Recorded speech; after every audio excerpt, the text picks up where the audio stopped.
The human mind is a prediction engine.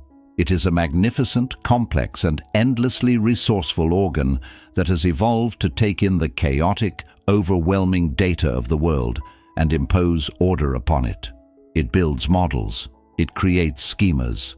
It learns the patterns of your daily life so efficiently that it can run them on autopilot, freeing up precious conscious energy for true threats and novel problems.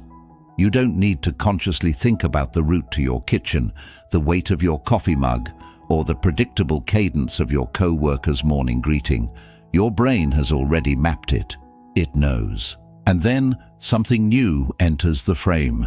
A new person, a new job, a new city, a new piece of art, a new attraction. This is not just a minor event. For your brain, this is a system-level interruption. The predictive model has encountered an anomaly. The map has a blank space, and in that space, marked with the words, "Here be dragons," is where a powerful, all-consuming psychological state is born. Curiosity, the curious gaze, the state of being captivated by a new attraction. This is not merely about romance, though that is a potent and beautiful subset of it. This is about the fundamental human drive to explore, to understand, to resolve uncertainty.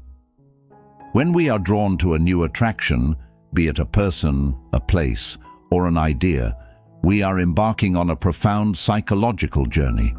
Let's pull back the curtain and understand what is truly happening within the intricate theater of your mind. The neurological spark, the chemistry of novelty.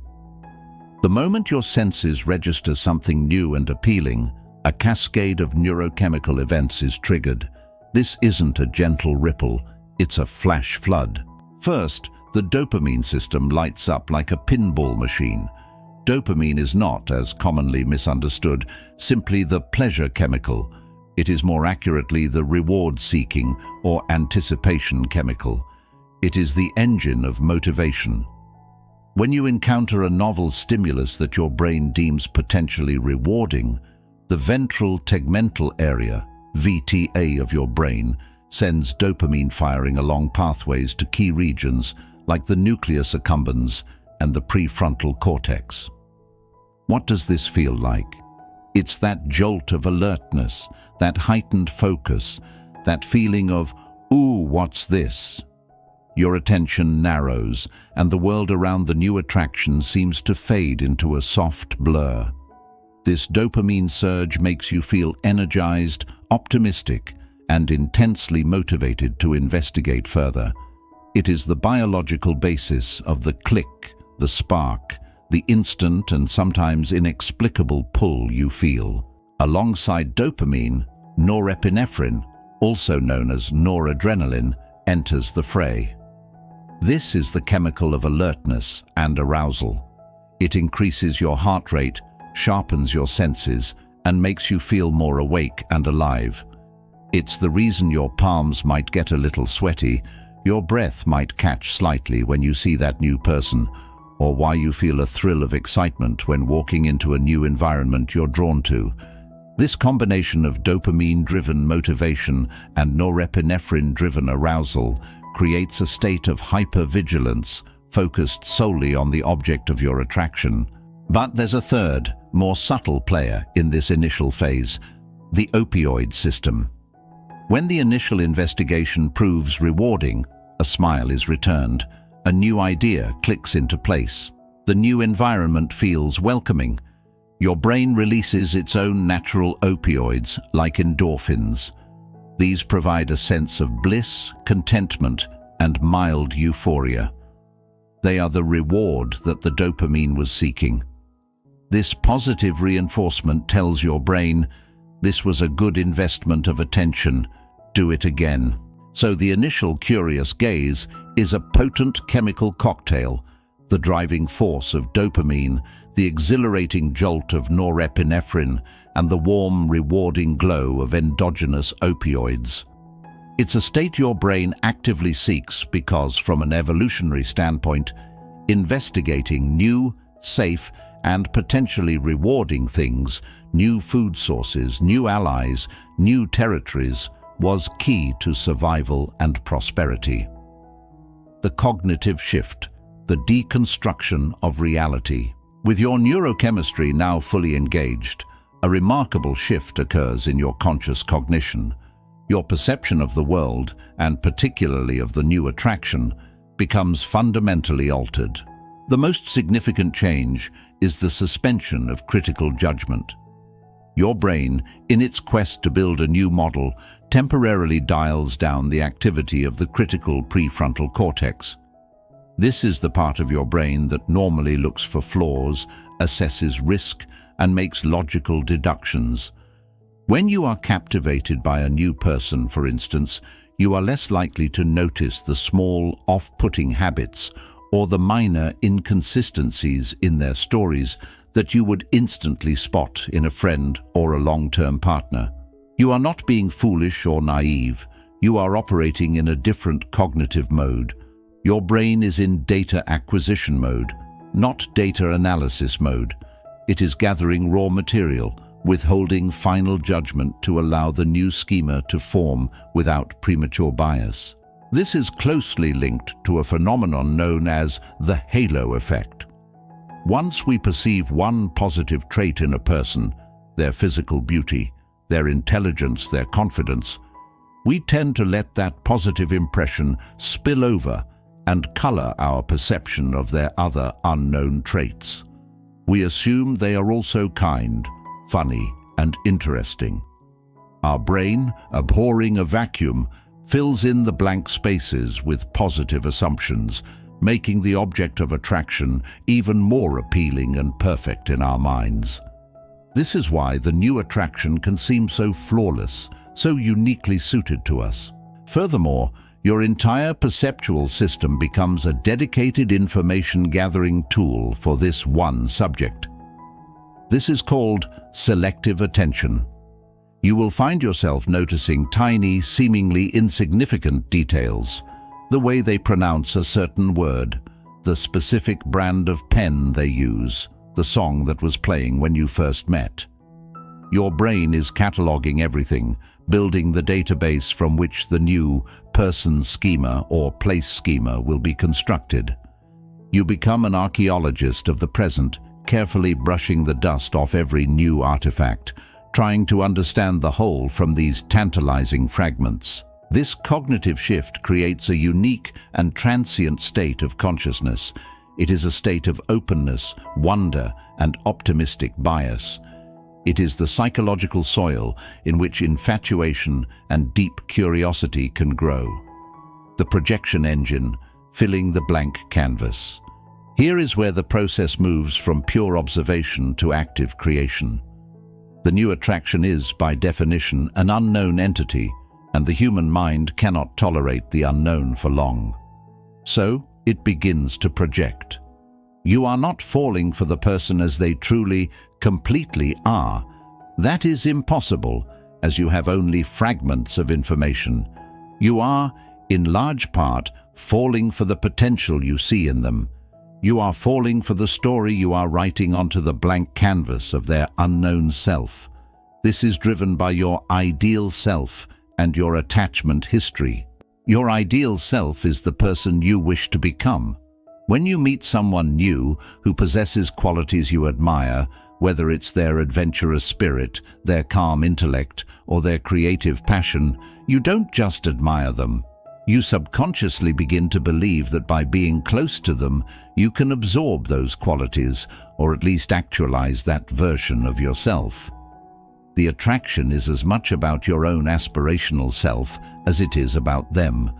They become a mirror reflecting not who you are, but who you hope to be. Simultaneously, your early attachment blueprint, the model of relationships you formed with your primary caregivers, is activated. This is the work of attachment theory. If you have a secure attachment style, you are more likely to project positive, stable expectations onto the new person.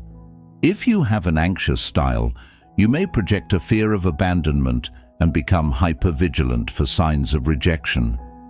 If you have an avoidant style, you may project a need for distance and begin to subconsciously look for flaws that would justify a retreat. In essence, you are using the new person as a Rorschach test. You are projecting your deepest hopes, your deepest fears, your unmet needs, and your unconscious relational patterns onto them. The curious gaze is not a pure, objective lens. It is a lens that you yourself have polished with the oils of your own personal history and psychology. The social and evolutionary imperative. Why is this entire system so powerful? Why are we wired to be captivated by the new? The answer lies deep in our evolutionary past. From an evolutionary psychology perspective, the curious gaze is an adaptive mechanism. For our ancestors, investigating new members of the tribe or new groups could lead to beneficial alliances, the exchange of knowledge, or new mating opportunities, which increased genetic diversity. The individual who was curious, who could successfully navigate and integrate new social connections, had a significant survival advantage over the one who was overly fearful and insular. This is also the realm of self-disclosure theory. The process of attraction is fueled by a gradual and reciprocal exchange of personal information. When you share something personal with a new attraction and they respond with acceptance and a disclosure of their own, it creates a powerful feedback loop of trust and intimacy. Each shared secret, each vulnerable moment, is a brick laid in the foundation of a new relationship. The curious gaze is the impetus to make that first disclosure, to take that first social risk.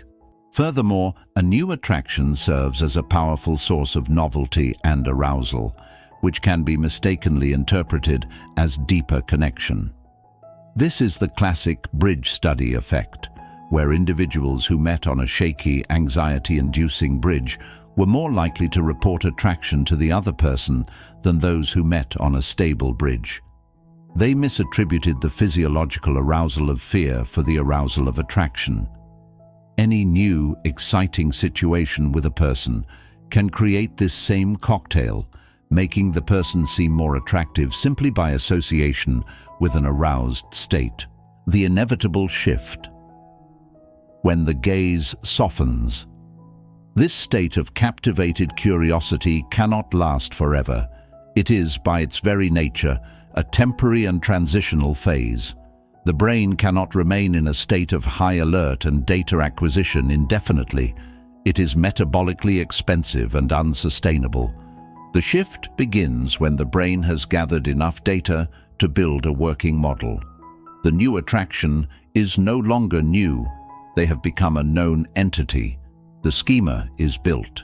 The map is filled in. With this, the dopamine surges begin to diminish. The predictable is less dopamine-rich than the uncertain. This is not a failure or a sign that the attraction is fading. It is a sign that the initial exploratory mission has been accomplished. This is the moment when the suspension of critical judgment ends.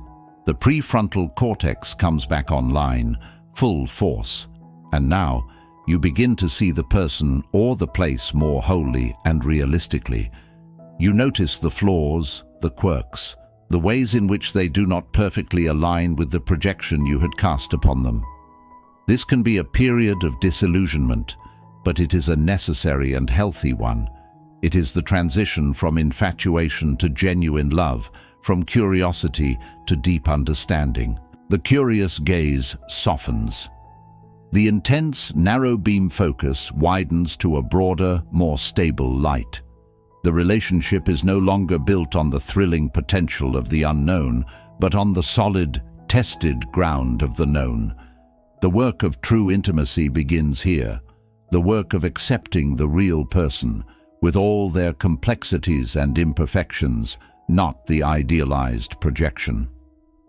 The cycle of growth. The curious gaze of a new attraction is one of the most vibrant and transformative experiences available to us. It is a neurological symphony, a cognitive revolution, and a psychological pilgrimage all rolled into one. It is the force that pulls us out of our comfortable ruts and into the expansive, uncertain, and beautiful territory of the new. Understanding the psychology behind it does not strip it of its magic. Quite the opposite. Knowing that the butterflies are a mix of dopamine and norepinephrine does not make them feel less real. Understanding that you are projecting your ideal self does not make the connection less profound. It simply allows you to participate in the process with more awareness, more grace, and more compassion for yourself and for the object of your gaze. So, the next time you feel that pull, that spark of curiosity towards a new person, a new idea, or a new chapter of your life, do not dismiss it. Recognize it for what it is, your magnificent, prediction-driven brain, encountering a wonderful anomaly. It is stepping into the blank space on the map, not with fear, but with a curious gaze, ready to learn, to grow, and to be transformed by the journey into the unknown.